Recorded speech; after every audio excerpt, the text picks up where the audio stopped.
네, 넷째 주일이 되면 사실 저는 항상 올라와서 찬양 인도를 하거나 또 오늘같이 특별한 날에는 말씀을 전하게 됩니다. 사실 제가 떨리고 힘든 이유는 이 자리에 있어서가 아니라 이 아이들 때문에 그렇습니다.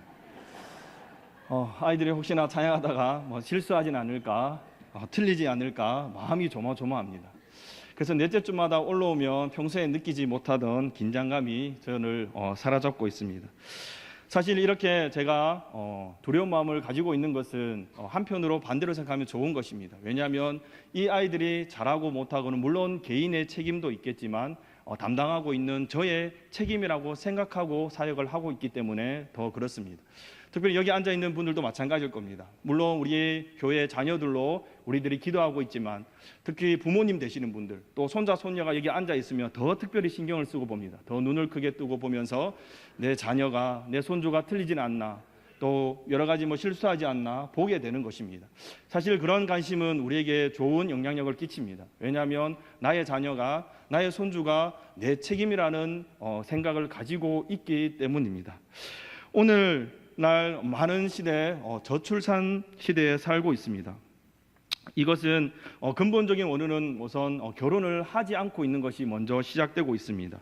또 더 나아가서 결혼을 하더라도 자녀를 낳지 않고 또 많이 낳지 않는 이유가 있습니다. 이 모든 이유가 무엇이겠습니까? 바로 책임지는 것을 싫어하는 시대에 우리는 살아가고 있기 때문입니다.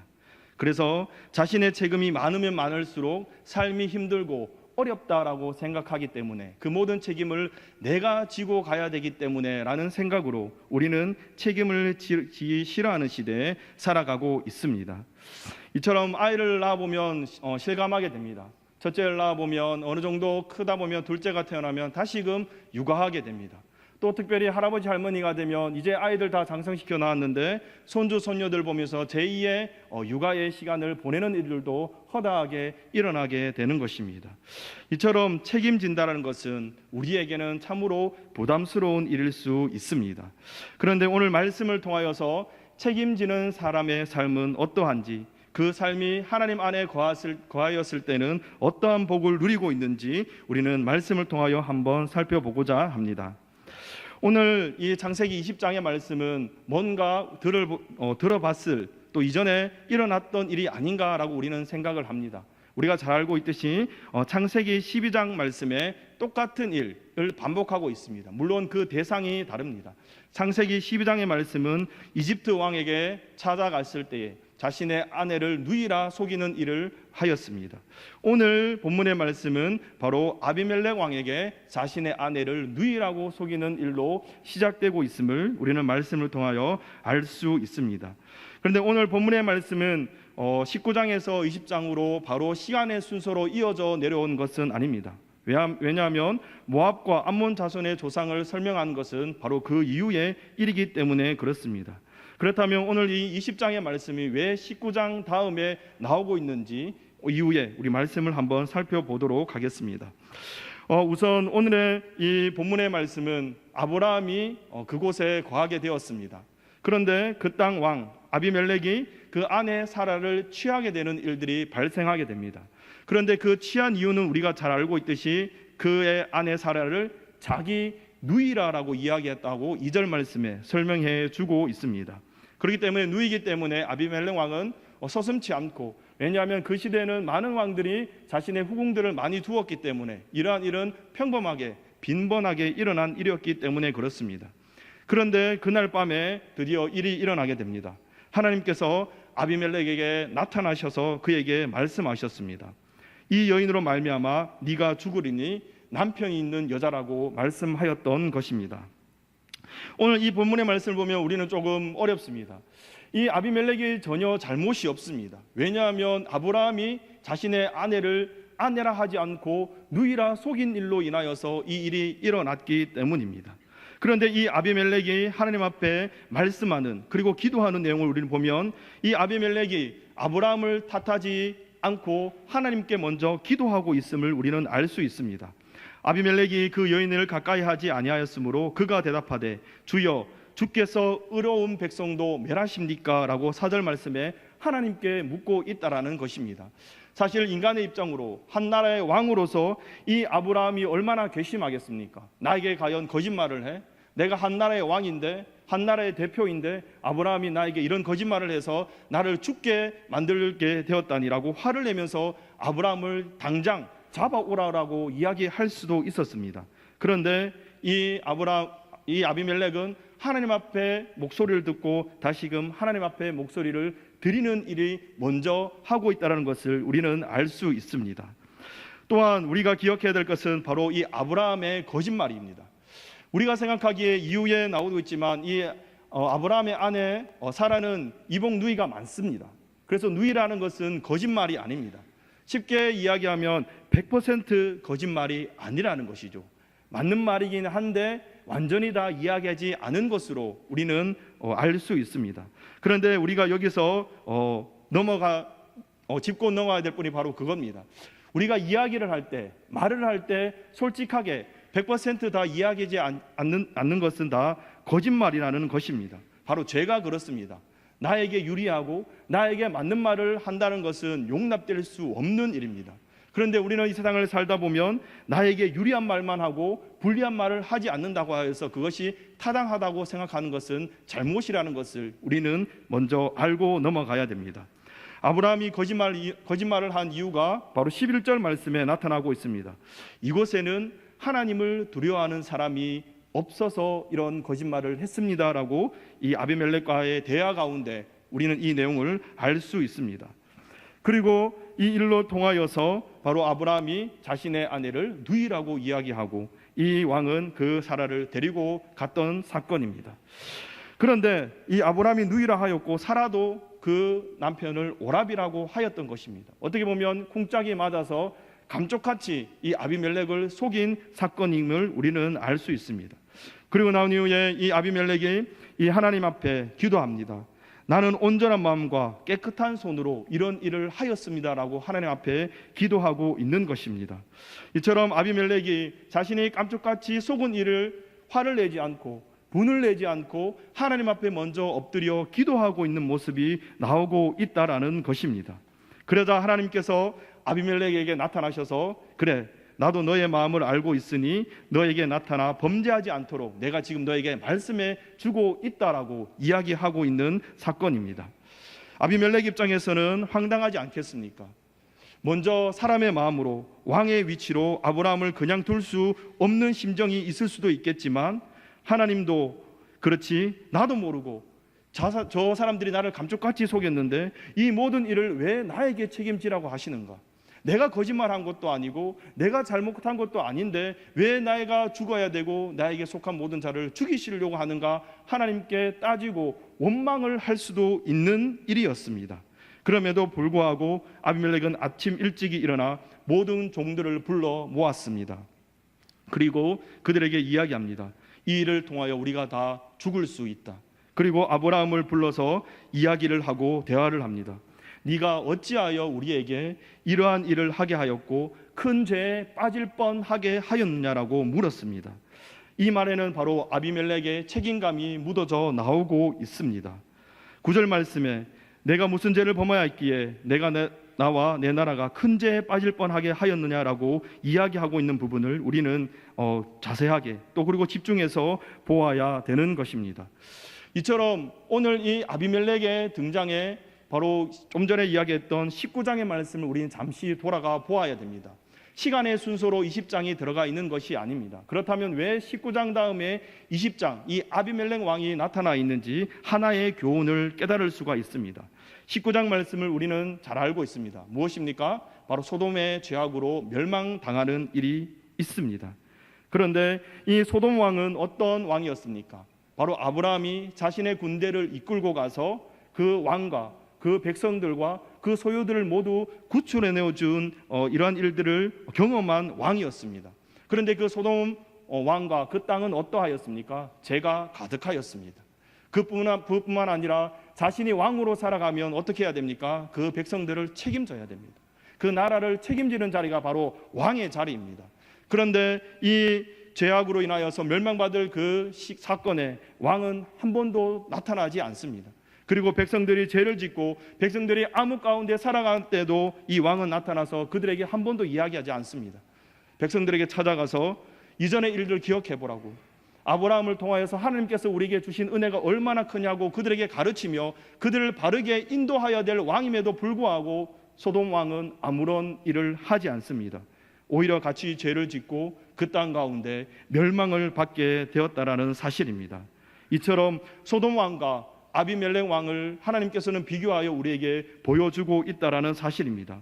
소돔 왕은 어떠한 왕입니까? 자신도 죄를 짓고 자신의 나라를 돌보지 않고 자신의 백성들도 돌보지 않은 죄를 범하였습니다.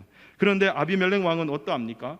자신의 잘못으로 일어나지 않았음에도 불구하고 자신을 돌아보고 이 죄로 인하여서 내 나라가 큰 죄에 빠질 뻔하였구나라고 이야기하였다는 것은 자신이 왕의 자리에서 자신의 백성을 책임지고 자신의 나라를 책임지고 살아가고 있는 인물임을 우리는 알 수 있습니다.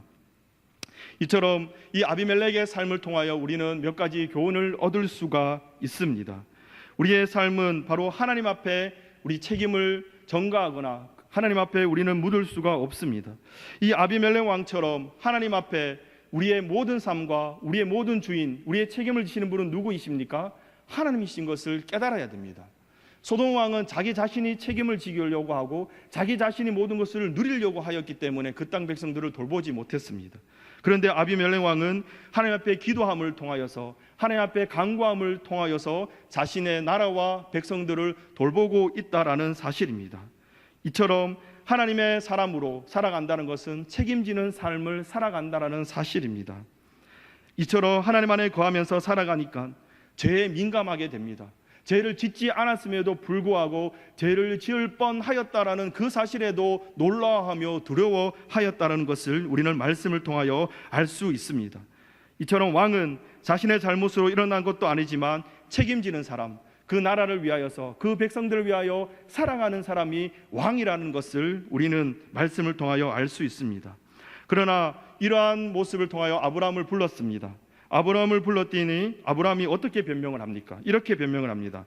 좀 전에 이야기했던 처럼 하나님을 두려워하는 사람이 이곳에 없습니다 라고 먼저 이야기를 하고, 두 번째로 진짜 이 아내가 나의 이복 누이가 많습니다. 그래서 우리가 이전부터 이렇게 계속 이야기하자라고 계획을 했고 약속을 했습니다라는 구차한 변명을 두고 있다라는 사실입니다. 그러면 이 정도 됐으면 이제 왕이 참을 수가 있겠습니까? 자기 앞에 나와서 죄송합니다, 미안합니다, 제가 거짓말을 해서 이러한 일이 일어날 뻔하였군요 라고 사과를 해도 모자랄 판에 이 아비멜렉에게 찾아와서 하는 변명은 너무나도 구차한 변명이었습니다. 그래서 우리가 상상하는 장면은, 그 다음 장면은 두 사람이 싸우거나 누구 한 명 죽게 되구나 라고 생각할 것입니다. 그런데 그렇지 않다라는 것입니다. 저도 두 아이를 키우고 있습니다. 첫째와 둘째가 가장 많이 싸우는 것 중 하나가 다른 것이 아닙니다. 방에 들어가서 장난감을 가지고 놉니다. 자신의 장난감을 가지고 놉니다. 그래서 자기 전에 우리 두 아이들에게 이렇게 이야기합니다. 자기가 가지고 놓은 것 자기가 치우고 난 다음에 잠자리에 들자라고 이야기를 합니다. 그러면 그때마다 첫째와 둘째가 싸웁니다. 첫째는 아빠, 둘째가 자기가 가지고 놓은 장난감 전혀 치우지 않아요. 제가 몇 번이나 치워줬는데도 치우지 않습니다라고 저에게 이야기합니다. 그러면 둘째는 나는 그거 가지고 놀지 않았다라고 이야기를 합니다. 그것 때문에 항상 매일 거의 싸움이 일어납니다. 이처럼 우리 아이들도 마찬가지입니다. 자신이 책임져야 될 것을 다른 사람에게 주는 것도 부담스러울 뿐더러 그것을 받는 것은 더욱더 힘들어합니다. 자신이 가지고 놓은 장난감도 치우는 것도 힘든데 동생이 가지고 놓은 장난감 치우는 것은 더더욱 용납할 수 없는 일인 것입니다. 이것은 우리 아이들뿐만 아니라 어른들도 마찬가지입니다. 오늘 많은 시대, 특별히 우리나라의 정치인들을 보면 그렇습니다. 책임져야 될 자리에 있음에도 불구하고 책임지기를 싫어합니다. 그런데 오늘 이 아비멜렉 왕을 통하여 우리가 알 수 있는 것은 하나님 안에 거하며 책임지는 사람의 삶은 자신의 잘못이 아니더라도 자신이 아무런 영향력을 끼치지 않더라도 책임지며 돌아볼 줄 아는 왕이 진정한 왕임을 우리는 기억하며 살아가야 됩니다.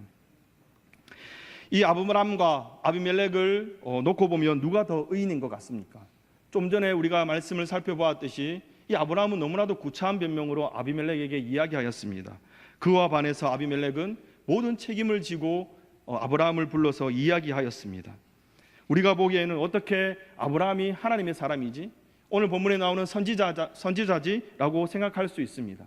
그런데 이 아비멜렉의 대응하는 것을 보면 우리는 믿음이 얼마나 훌륭한지 알 수 있습니다. 아비멜렉 입장에서도 저렇게 구차한 변명을 하니 내가 저 사람을 어떻게 하나님의 사람으로 보겠냐? 하나님께서 아무리 나에게 선지자라고 이야기하였고 그에게 기도를 받아야지 회복되겠다라고 이야기하였지만 내 눈으로 봤을 때는 하나님의 사람 아니야. 어떻게 저렇게 구차한 변명으로 나에게 다가올 수 있지라고 판단할 수 있습니다. 그런데 아비멜렉은 그렇지 않았습니다. 오히려 아비멜렉은 이 사라에게 먼저 사과를 합니다. 내가 모르고 이런 일을 행하였다라고 이야기하며 은을 1000세겔을 그에게 주고 있다라는 사실입니다. 더 나아가서 네가 거주하는 땅을 한번 돌아봐라. 그래서 내가 가장 좋은 땅을 너희 둘에게 주겠다라고 이야기한 사건이 이후에 나타나고 있다라는 것입니다. 우리의 생각으로는 도저히 이루어질 수 없는 일이지만 이 아비멜렉은 그들에게 아픔을 그리고 속임수를 받았지만 오히려 그들에게 환대하며 부유하게 만들어주고 있다라는 사실입니다. 이처럼 이 아비멜렉은 사람을 바라보지 않았습니다. 아브라함의 겉모습을 바라보지 않았습니다. 아브라함이 어떤 사람인지 바라본 것이 아니라 하나님께서 아브라함에게 선지자라고 이야기하셨기 때문에 아비멜렉은 아브라함을 그냥 선지자로 바라본 것입니다. 자신이 판단하지 않고 자신이 생각하지 않고 하나님께서 주신 말씀 그대로 아브라함이 선지자니 그를 섬기라라고 이야기한 그대로 이 아비멜렉은 행하고 있다라는 사실입니다. 우리의 삶을 돌아보아야 됩니다. 우리 삶을 돌아볼 때에 우리가 판단하고 우리가 기준을 삼아서 그 사람을 바라볼 때가 얼마나 많습니까? 그러나 하나님께서 우리에게 동일하게 이야기해 주고 있습니다. 여기 있는 우리 모든 성도님들이 바로 하나님의 자녀이며 하나님의 왕자이며 공주이라는 것을 우리는 기억하며 살아가야 됩니다. 그리할 때 나를 돌아볼 뿐 아니라 다른 사람을 바라보는 마음이 달라질 수 있다라는 것입니다. 그 사람의 겉모습이 어떠하든 내 판단에 내 기준에 맞든 맞지 않든 하나님께서 자녀라고 일컬어 주셨기 때문에 우리는 그들을 섬기며 그들을 위하여 배려하며 책임질 줄 아는 삶을 살아가야 된다라는 것입니다. 이 아비멜렉은 왕이었습니다. 죄를 지어도 사실 그에게 와서 죄라고 이야기할 사람이 없었습니다. 그 누구도 손가락질 받을 만한 일을 하지도 않았습니다. 그런데 이 왕은 두려워했던 것은 단 한 분, 한 가지였습니다. 바로 하나님을 두려워하였습니다. 하나님의 말씀을 두려워하였고 하나님의 심판을 두려워하였다라는 사실입니다. 이로 인하여서 하나님께서 아브라함의 기도를 통하여서 이 아비멜렉의 아내와 그의 여종들을 치료하여 주시고 출산하는 은혜를 갖게 해 주셨다라는 것입니다. 이처럼 우리가 어느 자리에 위치해 있느냐, 어떠한 일을 하고 있느냐가 중요한 것이 아니라 내가 누구를 두려워하고 누구를 위해서 살아가느냐, 그것이 중요한 것입니다. 아비멜렉 왕은 왕이었지만 하나님 앞에 종이었습니다. 우리 역시 마찬가지입니다. 우리는 하나님의 사람으로 살아가지만 우리는 하나님을 왕으로 모시고 그분의 말씀만을 듣고 살아가는 사람이 되어야 됩니다. 이처럼 내가 어떤 자리에 어떤 위치에 있는 것이 중요한 것이 아니라 누구 앞에서 누구의 말을 듣고 내 삶을 변화시켜 가느냐, 그것이 중요합니다. 부족한 아브라함을 통하여서 하나님께서 말씀하시는 것은 사람을 바라보지 말고 사람의 모습을 바라보지 말고 그의 행동을 바라보지 말고 하나님을 바라보아라고 아비멜렉에게 시험하고 있는 사건이 오늘 본문의 말씀입니다. 또 아브라함에게는 어떠한 일을 행하셨습니까? 아브라함이 가지고 있던 편견을 깨트려 주었습니다. 왜 네 마음대로 생각하느냐? 왜 이곳에 하나님을 섬기는 사람이 없을 줄 알고 거짓말하느냐라고 깨우쳐 주신 것입니다. 이처럼 오늘 본문의 말씀을 통하여 하나님께서는 아브라함과 아비멜렉의 삶을 붙드시고 인도하고 계신다는 사실입니다. 이처럼 우리의 삶에 책임이라는 단어가 무겁게 다가오지만 우리의 삶을 책임져 주시고 우리를 인도하는 분이 하나님이시라면 우리는 책임지는 것이 어렵지가 않습니다. 우리에게는 완전한 중보자 예수 그리스도가 있습니다. 그분이 어떤 분이십니까? 우리의 모든 삶을 책임져 주시고 십자가에 죽으시고 부활하신 분이 바로 우리의 예수님입니다. 우리에게 생명을 주셨고 우리에게 소망을 주셨고 우리에게 사랑을 주신 것으로 우리 역시 이 땅 가운데 예수님처럼 책임지는 삶을 살아가는 우리 모든 성도님들이 되시기를 바랍니다. 조금 있으면 각 기관의 총회가 이루어집니다. 그리고 직원 임명이 이루어집니다. 우리가 기억해야 될 것은 임원만이 책임지는 사람이 아닙니다. 임명되는 사람만이 책임지는 것이 아니라는 것을 우리는 기억하며 살아가야 됩니다. 예수 그리스도를 믿는 우리는 모든 것에 함께 책임을 지고 살아가야 됩니다. 권리를 위해서 임원과 직원이 되는 것이 아니라 책임을 위해서 하나님께서 세우셨다는 사실을 기억하며 살아가야 됩니다. 하나님께서 왕을 세우신 것은, 리더를 세우신 것은 권리를 위해서, 많은 것을 누리기 위해서 세우신 것이 아니라 그 나라를 책임지고 그 백성을 책임지게 하기 위하여서 세우셨다는 사실을 우리는 기억해야 됩니다. 그 책임과 의무는 무엇으로 시작되겠습니까? 오늘 이 아비멜렉처럼 하나님 앞에 기도하며 물음으로 시작될 수 있습니다. 그리하여 리더와 그 모든 이끄는 자들에게 필수 조건이 바로 기도입니다. 기도하지 않으면 내 뜻대로, 내 생각대로, 내 마음대로 판단하기 때문에 그렇습니다. 우리 오늘 말씀을 듣는 우리 모든 성도님들이 기도하시는 분들이 되었으면 좋겠습니다. 그리하여 그 책임과 의무가 힘든 것이 아니라, 어려운 것이 아니라 내 삶을 책임져 주시는 하나님 앞에 기도함을 통하여서 모든 책임을 하나님께 드릴 수 있는 저와 여러분이 되었으면 좋겠습니다. 우리의 삶을 책임지신 예수님으로 인하여서 모든 성도님들도 책임질 수 있는, 그 책임을 통하여서 하나님 앞에 놀라운 은혜를 받을 수 있는 모든 성도님들 되시기